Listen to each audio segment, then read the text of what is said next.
Hello kids! Today, we are going to learn how to draw Peppa from Peppa Pig. To start, let's draw a circle for her nose.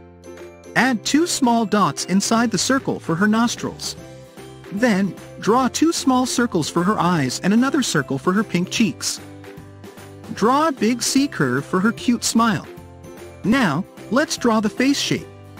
Draw one curve from one side of the nose and another curve from the opposite side, and join them on the other side.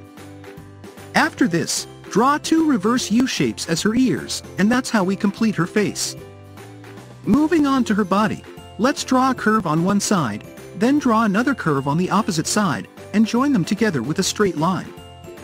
Now, let's draw her feet by making an oval shape and connecting it with 2 straight lines. Repeat this process on the other side as well. Next, let's draw her hands by making 2 diagonal lines and then 3 reverse U shapes for her fingers. Repeat this process on the other side as well. Finally, let's draw her tail. Make a hook-like shape and repeat it. Then, draw a straight line to complete her tail. That's it, kids! I hope you enjoyed this tutorial. Please subscribe to Kids Art and Doodle for more fun videos. Bye-bye!